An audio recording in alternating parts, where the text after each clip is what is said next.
तो hello everyone and welcome back to my YouTube channel. Part 7 2 marker series का चल रहा है बेटा। इससे पहले पार्ट 6 मैं अपलोड कर चुका हूँ टोटल, और इसमें मैं 60 क्वेश्चंस के अराउंड डिस्कस कर चुका हूँ। आज हम 61 क्वेश्चन से स्टार्ट करेंगे। 2025 सीबीएसई बोर्ड एग्जाम क्लास 12 के लिए वीडियो है। चलिए एक बार क्वेश्चन नंबर 61 पढ़ लीजिए। पोजीशन वेक्टर दिया हुआ है 2i minus J plus 4k in the direction of I cap plus 2j cap minus k cap. Find the vector and Cartesian equation of line.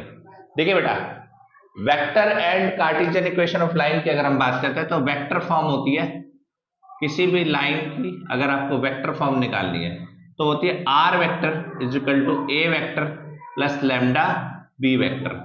और कार्टेशियन फॉर्म अगर हम बात करते हैं तो कार्टेशियन फॉर्म होती है आपकी x माइनस x1 अपॉन में a equals to y minus y1 upon में b equals to z minus z1 upon में c।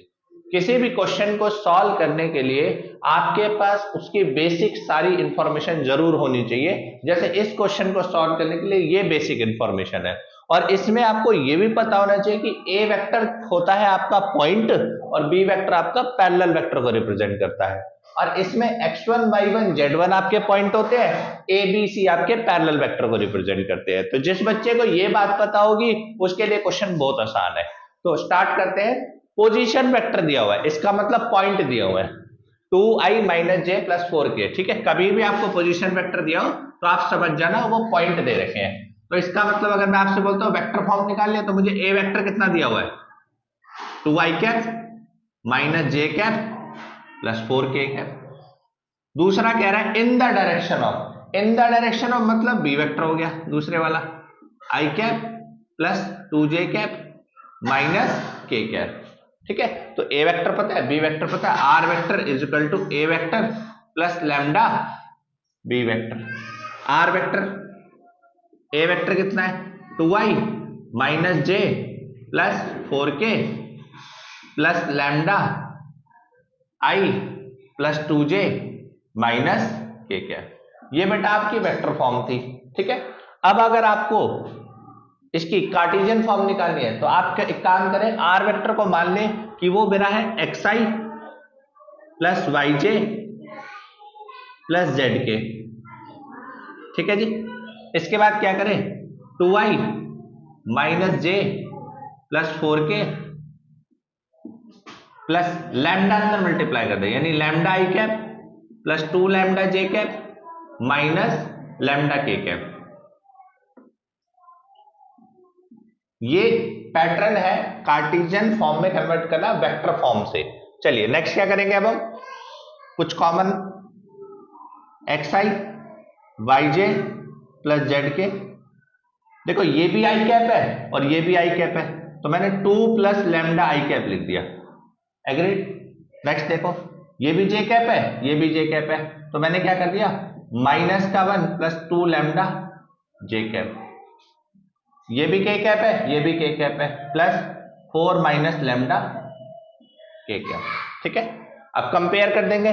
जैसे ही कंपेयर किया तो x is equal to 2 plus lambda, next y equal to minus 1 plus 2 lambda, next z is equal to 4 minus lambda. ये मैंने compare करके निकाल लिया। आगे देखिए क्या करेंगे कंपैरिजन होने के बाद। भाई प्लस का 2 उधर जाके माइनस का 2 हो जाएगा। नेक्स्ट देखिए भाई माइनस का 1 उधर जाके प्लस का 1 हो जाएगा, और 2 मल्टीप्लाई में नीचे आके क्या हो जाएगा डिवाइड में हो जाएगा। नेक्स्ट देखिए माइनस का प्लस का 4 उधर जाके माइनस का 4 हो जाएगा, और माइनस 1 डिवाइड में नीचे आके ये भी लैम्डा, ये भी लैम्डा, ये भी लैम्डा। इसका मतलब x minus 2 y plus 1 by 2 और z माइनस 4 बाय माइनस 1। ठीक है, तो ये आपकी कौन सी फॉर्म आ गई कार्टेशियन फॉर्म। तो this is the vector form जो आपको चाहिए थी, और ये आपकी कार्टेशियन फॉर्म आ गई वेक्टर फॉर्म से। चलिए नोट कर लीजिए क्वेश्चन नंबर 62। पॉइंट दिया हुआ है, लाइन से पास हो रही है, आपको ऐसी लाइन की इक्वेशन निकालनी है, वेक्टर फॉर्म निकालनी है और कार्टेशियन फॉर्म निकालनी है जो इस पॉइंट से पास हो रही हो और इस लाइन से पास हो रही हो, passing to the point and parallel to the line. चलिए देखिए कैसे करेंगे। इसका मतलब आर, अभी मैंने आपको प्रीवियस क्वेश्चन में यही समझा, r vector is equal to a vector plus lambda b vector. A vector आपको मिल चुका है, ये रहा पॉइंट। अब आपको किसकी रिक्वायरमेंट है? पैरेलल वेक्टर की। पैरेलल वेक्टर कौन सा होता है? B vector. तो बेटा बी वेक्टर यहां से निकालना है। अब ये कार्टेशियन फॉर्म है लेकिन इसको थोड़ा स्टैंडर्डाइज फॉर्म में लिखना है। कार्टेशियन फॉर्म अभी बताई थी, x माइनस एक्स वन अपन में A, y minus Y one अपन में B, z minus Z one अपन में सी। ए बी सी आपके क्या हो जाएंगे? बी वेक्टर हो जाएंगे भाई, डी आर हो गए ना उसके। तो ए बी सी को आप क्या बोल सकते हैं? पैरेलल वेक्टर बोल सकते हैं। चलिए इसको सिंप्लीफाई करते हैं भाई। x का कोफिशिएंट 1 रखना होता है, 5 कॉमन ले लिया। x का कोफिशिएंट 1 रखो और पॉजिटिव रखो, -7 कॉमन ले लिया। x का कोफिशिएंट, z का कोफिशिएंट 1 रखो। देखो x का कोफिशिएंट 1, y का कोफिशिएंट 1, z का कोफिशिएंट 1। ठीक है जी। अब क्या करें? नेक्स्ट स्टेप भैया, कोफिशिएंट 1 तभी होंगे जब ये 1/5 होगा। क्या मैं इसको ऐसे लिख सकता हूं? -1/7। क्या मैं इसको ऐसे लिख सकता हूं? 1/35। और नीचे वाले क्या होते हैं? पैरेलल वेक्टर होते हैं। तो भाई बी वेक्टर आपके पास आ गया कितना? 1/5 i cap minus 1/7 j cap plus 1/35 k cap. This is the b vector. A vector आपको गिवन है, i cap plus 2 j cap minus k cap. ठीक है, आपको वेक्टर फॉर्म निकालनी है। R vector is equal to a vector plus lambda b vector. A vector कितना हो गया? आई cap plus 2 j cap minus k cap plus lambda. B vector कितना हो गया? आई cap by 5 minus J cap by 7 plus K cap by 35। तो this is the required vector form of the line which is passing through this point and parallel to this line। चलिए देखिए अब आगे Cartesian form निकालनी है। देखिए Cartesian form कैसे निकलेगी? आर वेक्टर को आप बोल दो एक्स आई प्लस वाई जे प्लस जेड के। एग्रीड? अभी पीछे ही सेम कॉन्सेप्ट किया था, दोबारा से कर रहे हैं।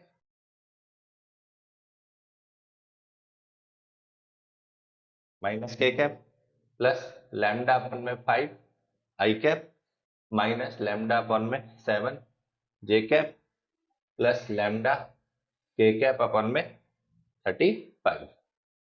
ये सही होगा। हाँ ठीक है, चलिए आगे देखिए। अब कुछ कॉमन आ रहा है, बोलो आई कैप कॉमन ले। आई कैप जैसी कॉमन लिया किसमें से?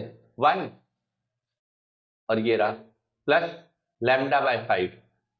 जे कैप कॉमन लिया 2 minus lambda by 7 plus K cap common लिया। अगर के कैप कॉमन लिया तो ये क्या हो गया? -1।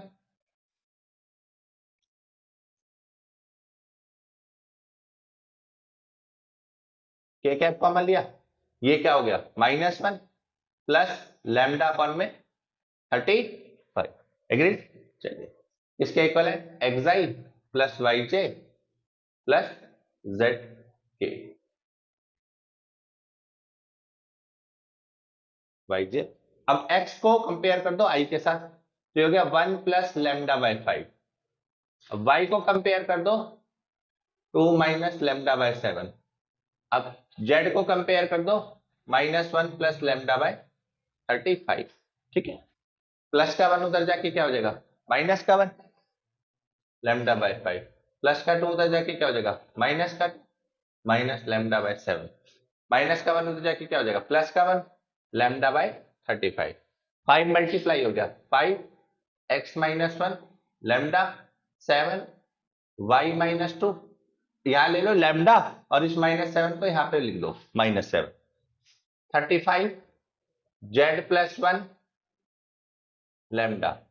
अब इसको मैं ऐसे लिख सकता हूं x minus 1 by 5 lambda y minus 2 by -7 lambda और z प्लस 1 बाय 35।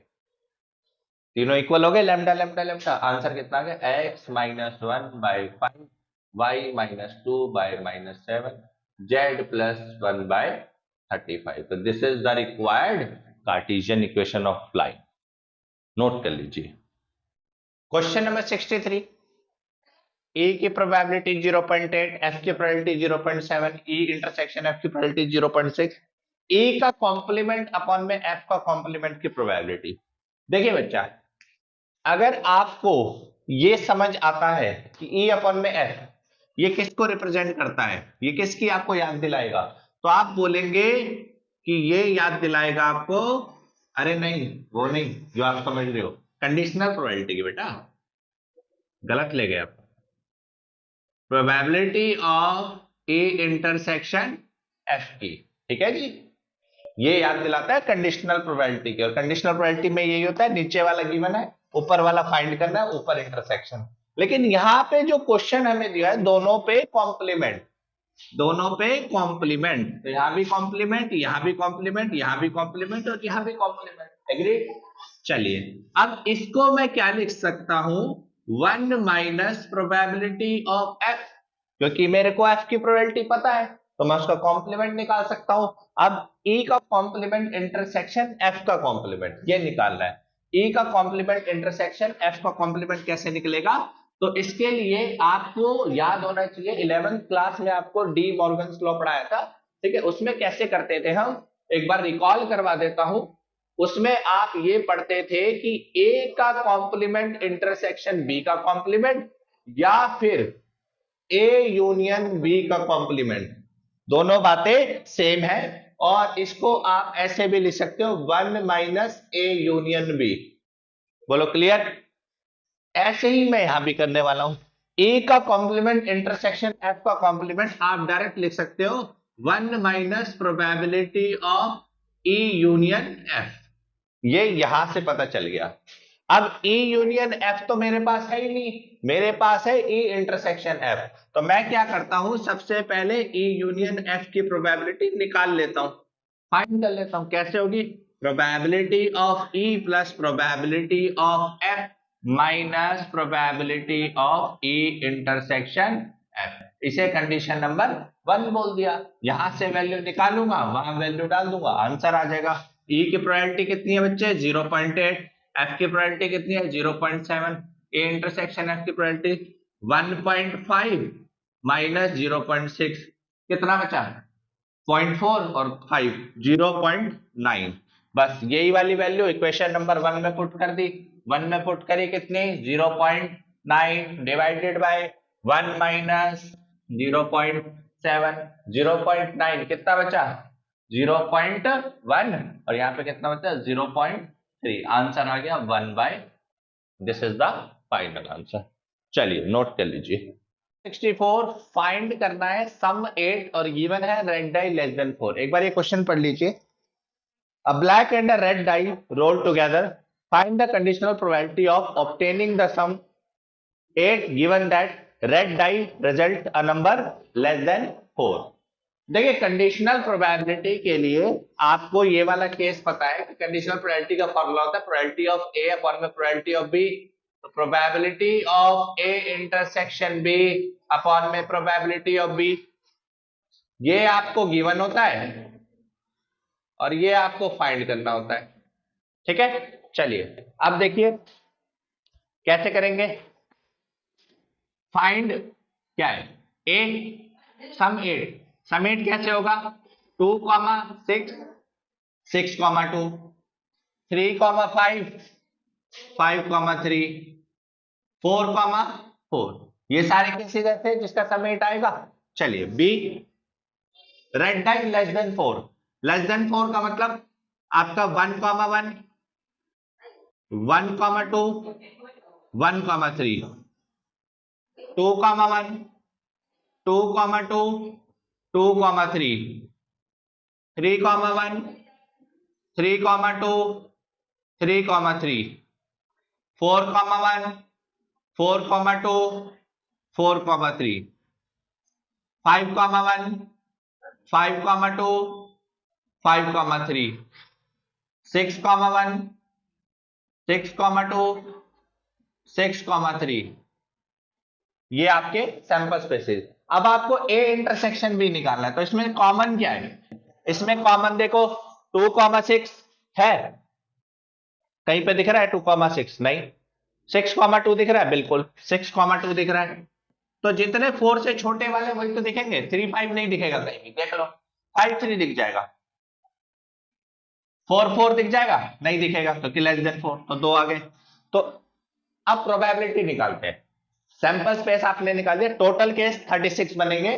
अब प्रोबेबिलिटी निकालते हैं, probability of A by B. A intersection B कितना? 2/36। बी कितना? 1 2 3 4 5 6 12 18। 18/36, 36 36 कट गया, 2/18, 1/9 आंसर आ गया। नोट कर लीजिए।